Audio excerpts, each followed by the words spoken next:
Vous informer en temps réel, c'est notre passion. Nos équipes de reportage sont sur le terrain pour vous faire parvenir ce dont vous désirez. Un traitement d'information professionnel assuré par la rédaction.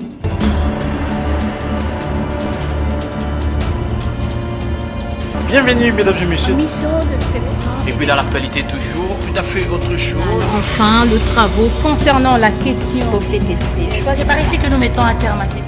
Actualité, info, news en direct sur CBS à 7h juste, 12h05, 15h juste, 19h30 et 23h30.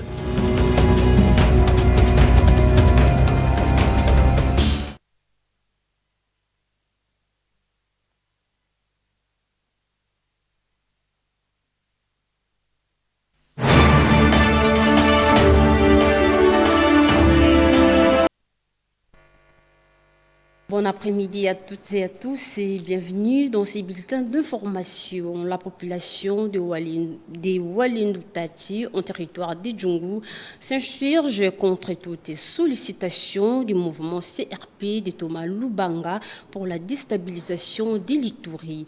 Engagement pris à Zekiré devant les députés provinciaux Serge Lunema en mission de sensibilisation sur la paix dans cette partie de l'Ituri. Le commentaire avec Naomi Katakou.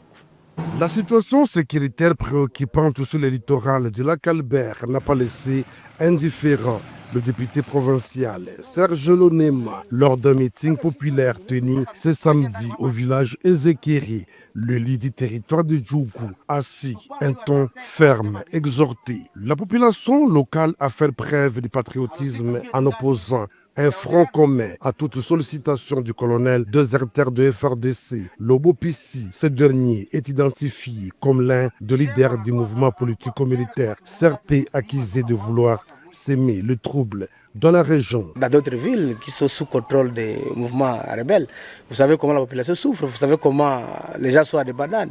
Alors nous ne voulons pas cela. Et nous ne voudrions pas également la population qui nous a voté, la population qui nous a fait confiance, puisse être pris comme un bouclier afin de faciliter le passage à ces mouvements. Ce message a trouvé un écho favorable auprès de la population ainsi que des chefs traditionnels de cette entité coutumière qui ont salué l'appel à la mobilisation et à la défense de la paix. Il y a quelques jours, les éléments de la CRP ont été confrontés à la puissance de frappe des forces armées de la République démocratique du Congo sous le commandement du lieutenant-général Luboyanka Shomadjoni. Ces forces ont réussi à déjouer une tentative d'incursion dans la localité de Kasséni. À ce jour, un calme total règne dans la zone et la population vaque normalement à ses occupations. Cette accalmie est attribuée au renforcement du dispositif militaire mis en place pour sécuriser la région. En réaction sur la main tendue du chef de l'État à Paul Kagame, l'ADD Congo, à travers son secrétaire général, réitère sa position des dialogues internes. Suivi le docteur David Ikamba au micro d'héritier Sekome et Andy Chibangu. Avant que les Félix puissent tendre la main à M. Kagame afin de faire la paix durable, il est souhaitable qu'il commence d'abord par tendre la main à ses frères et sœurs congolais, afin de commencer d'abord à résoudre les problèmes humanitaires. Je ne peux pas commencer par, disons, demander à Kagame de faire la paix durable au moment où, à l'interne, c'est-à-dire sur le plan national, il n'arrive même pas à se mettre d'accord avec ses frères et sœurs. Il devrait d'abord commencer à rentrer au pays, convoquer, parce que c'est tout ce qui est.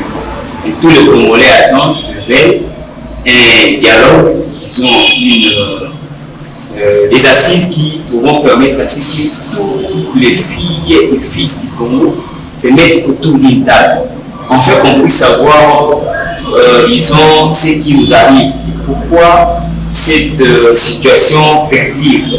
Et ce n'est après avoir répondu à toutes ces questions, et nous pourrons maintenant entamer, si ça sera nécessaire, des démarches pour solliciter la main ou parler avec ceux que nous allons trouver et nous allons considérer faisant partie des problèmes de la RDC.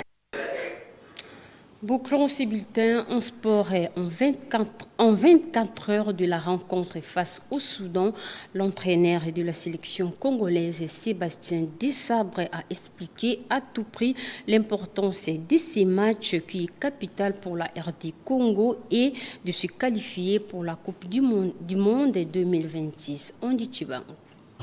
Oui, parce que c'est le dernier match de la comptablement, on sait ce qu'on a à faire demain. On n'a pas des joueurs de seconde zone. Je sais, moi, après, ce qui se passe avant, c'est pas... Moi, j'interprète ce que... On est passé de la 75e à la 60e, donc ça veut dire qu'il y a une progression, mais qu'aujourd'hui, pour être encore mieux loti, et dans les tirages, par exemple, quand vous voyez que le tirage de la Coupe du Monde, c'est de relancer un petit peu cette fibre locale. Nous, on y est très attentifs. Mais la réalité, c'est que quand j'entends des discussions, on a l'impression que le Congo a fait 18 Coupes du Monde, a gagné à l'extérieur, et on doit encore progresser pour rendre attractif tout ça. Mais aujourd'hui, on progresse, on a encore notre destin entre nos mains pour la Coupe du Monde. Donc on va tout faire, en tout cas, demain déjà pour passer cette étape du Soudan, parce que c'est ce qui est le plus important. Et puis, sujet d'abord, on se qualifie, on doit se qualifier. Après, on verra ce qui se passe. Mais on ne va pas faire preuve de manque d'humilité. Je vous rappelle qu'on a en face de nous une très bonne équipe du Soudan. C'est pas la même qu'on. C'est par ici que s'achève ces bulletins et merci de l'avoir suivi. Au revoir.